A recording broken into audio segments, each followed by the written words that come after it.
Alhamdulillah. Ashhadu an la ilaha illallah wahdahu la sharika lah wa ashhadu anna Muhammadan abduhu wa rasuluh. ஏகனாகிய அல்லாஹ்வை போற்றி புகழ்ந்தவனாக, அவனால் எடுத்தறியப்பட்ட சைத்தான்களிலிருந்து பாதுகாவல் தேடியவனாக, எங்களின் உயிரினை மேலாக நேசிக்கின்ற முஹம்மது நபி ஸல்லல்லாஹு அலைஹி வஸல்லம் அவர்கள் மீது, அவர்கள் விட்டு சென்ற இஸ்லாத்தை தன் உயிர் கொடுத்து காத்த சத்திய சகாபாக்கள், தாபீன்கள், தபோ தாபீன்கள், நல்லதை எடுத்து சொன்ன இமாம்கள் மீது, குறிப்பாக இங்கே கூடி நிற்கின்ற நம் அனைவர் மீதும் உண்டாவதாக. அன்பிற்கினிய சகோதர சகோதரிகளே, நாங்கள் போராட்டம் என்றால் அல்லாஹ்வுடைய ரசூலுடைய காலத்திலேயே போர்க்களத்தை கண்டவர்கள். அல்லாஹ்வுடைய ரசூலுக்கு ஒன்றென்றால் நாங்களும் உங்களோடு எந்த போராட்டத்தையும் சந்திக்க தயார் என்று வந்திருக்கின்ற என் ஜமாத் இளஞ்சினிகளை, இங்கே கூடி நிற்கின்ற என் காவல்துறை அன்பர்களே, நண்பர்களே, சகோதரிகளே, என்னடா இவனுங்க பொம்பளைங்களும் வந்து கத்துறாங்க. இந்த பொம்பளைங்க எல்லாம் நல்ல காலத்திலே வெளியில வரமாட்டாங்க, இப்ப ஏன் வெளியில வந்திருக்காங்க அப்படின்னு தெரியாட்ட கூட இங்க பேசுற பேச்சை வச்சு நீங்க தெரிஞ்சுக்கிடுவீங்க. ஏனென்றால் நாங்கள் நேசிக்கின்ற அந்த தலைவருடைய நிகழ்வு அப்படி எல்லோரும் சொன்னார்கள். பெண்ணுரிமைத்தனம், பெண்ணடிமைத்தனத்தை ஒழித்து கட்டியவர். இல்ல, பெண் இந்த உலகத்திலே பிறக்க வேண்டுமா, பெண்ணுக்கு ஆன்மா இருக்கிறதா என்று கேட்டுக் கொண்டிருந்தவர்கள் மத்தியிலே பெண் என்பவள்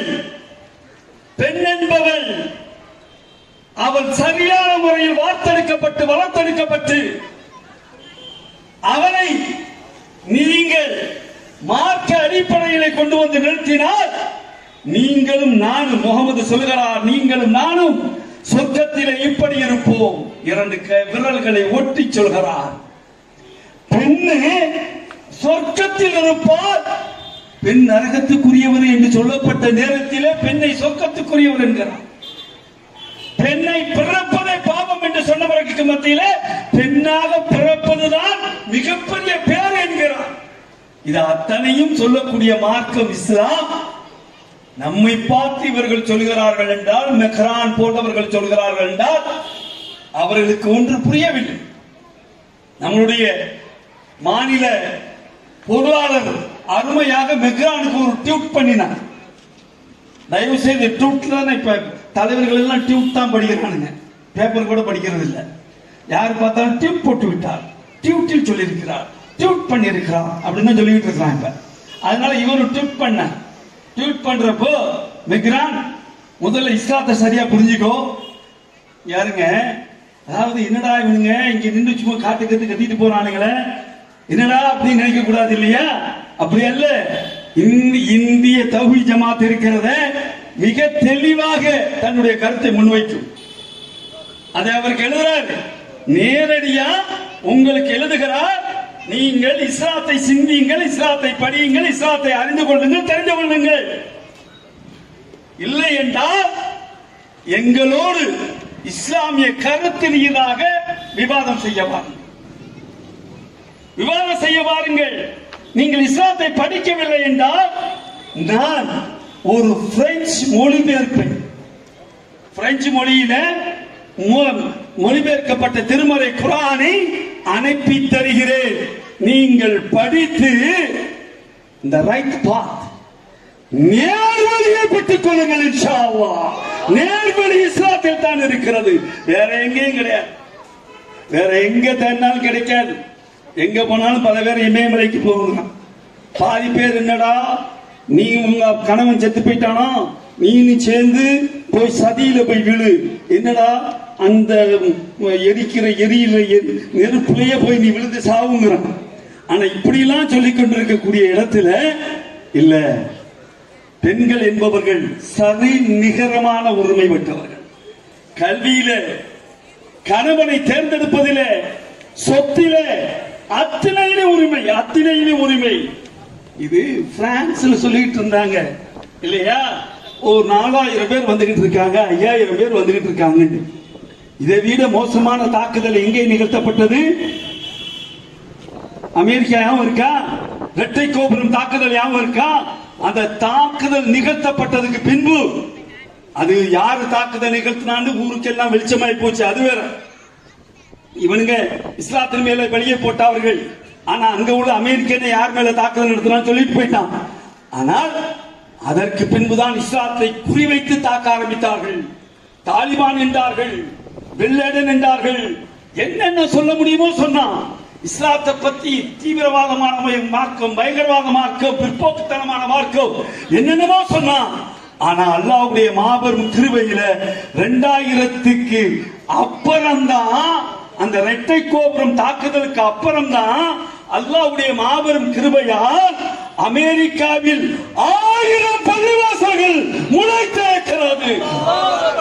அல்லாஹ்வுடைய கிருபை வந்திருக்கு. இதுதான் இன்னைக்கு நிலைமை, உண்மையான நிலைமை. மோடிக்காக தான் சொல்ல விரும்புறோம். நீங்க ஒரு பாபரி பள்ளிவாசல குழி தோண்டி புதைச்சிட்டேன்னு நினைச்சுக்கிட்டு இருக்கீங்க. முதல்ல எல்லாம் என்ன சொல்லிட்டு இருந்தானுங்க? பாபரி பள்ளிவாசல் இல்ல, ராமஜென்ம பூமி உடைக்கப்பட்டு பாபரி பள்ளிவாசல் கட்டப்பட்டது அப்படின்னானுங்க. இப்ப இறைவன் சொல்ல வைக்கிறான் பாருங்க, பாபரி மசூதி உடைக்கப்பட்டு அந்த இடத்தில ராமர் கோயில் கட்டப்படுகிறது. மாறிடுச்சாடா? தலைகீழா மாறிடுச்சா? இன்னும் கொஞ்ச நாளாகும். இன்ஷா அல்லாஹ் என்னுடைய தொப்புள் கொடி உறவுகளாக இருக்கின்ற என்னுடைய இந்து சகோதரர்கள், மிகப்பெரிய அநீதியை முஸ்லிம்களுக்கு நாம் இழைத்து விட்டோம். இந்த அநியாயத்தை பிஜேபி இழைத்து விட்டது. இந்த நரேந்திர மோடி இழைத்து விட்டார். அத்வானி, ஜோஷி, மோடியும் இழைத்து விட்டார்கள். இதுக்கு பகரமாக அந்த இடத்தில் பாபரி பள்ளிவாசலை நாங்களே கட்டி கொடுப்போம் இன்ஷா அல்லாஹ் என்று சொல்லக்கூடிய நாள் வெகு தூரத்தில் இல்லை, வெகு தூரத்தில் இல்லை. இன்ஷா அல்லாஹ் மிக சமீபத்தில் வரும், நடக்கும். ஆனா இந்த நாட்டுல எதற்கெல்லாம குரல் கொடுக்கிறானுங்க. வெளியுறவுத்துறை எதற்கெல்லாம குரல் கொடுக்குது. ஆனா இஸ்லாத்தினுடைய அடிப்படையில் ஏதாவது பேசிட்டா வேகமா பொங்கி எழுது. நான் கேட்கிறேன், என்னுடைய நாடு விலை பேசி விற்கப்படுகிறது. அட நாட்டை வித்துக்கிட்டு இருக்காங்க. ஏர்போர்ட்டை வித்துட்டானுங்க, நல்ல ரேட்ல வித்துருக்கானுங்க. ஏர்போர்ட் வித்தாச்சு. என்ன அடுத்து ரயில்வே 159 ரயில்வே ஸ்டேஷன் வித்தாச்சு. 159 ரயில்வே ஸ்டேஷன் வித்தாச்சு. நீங்க இனிமே உள்ளுக்குள்ள நுழைஞ்சீங்கன்னு வைங்க, முதல்ல பிளாட்ஃபார்ம் வாங்காமலாம் போக முடியாது. பிளாட்ஃபார்ம் வாங்க முதல்ல போய் டாடா காட்டிட்டு வந்தோம்ல, நீங்க டாடா காட்டினாவே காசு போட்டுருவான். வித்தாச்சு. அதுல ஆமா, அதுல மாத்திரம் இல்ல, இல்ல யாருக்குடா? நம்ம அதானி, அம்பானி இவங்க தான் இந்த நாட்டை ஆளுகிறார்கள்.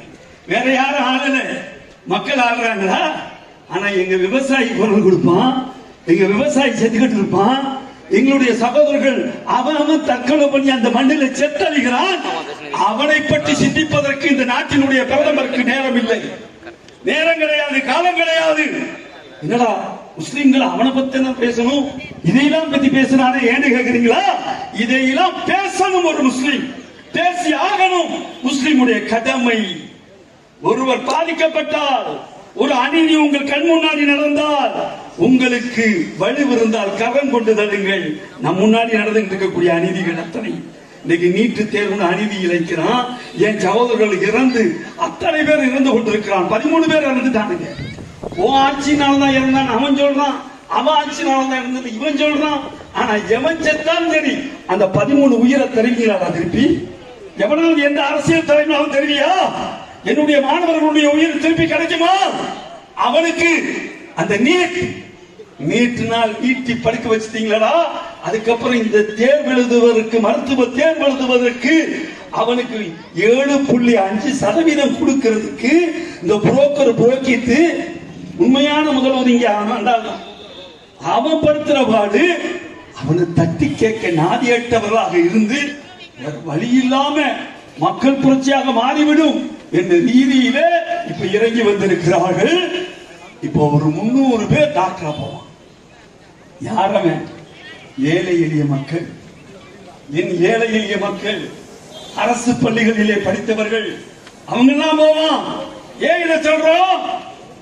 கொல்லணும், அநீதி நடந்தால் குரல் கொடுக்கணும். நீங்கள் முதலிலே கரம் கொண்டு தருங்கள். உங்களுக்கு வலுவிருந்தால், ஆட்சி இருந்தால் இதை தடுத்து காட்டுங்கள்.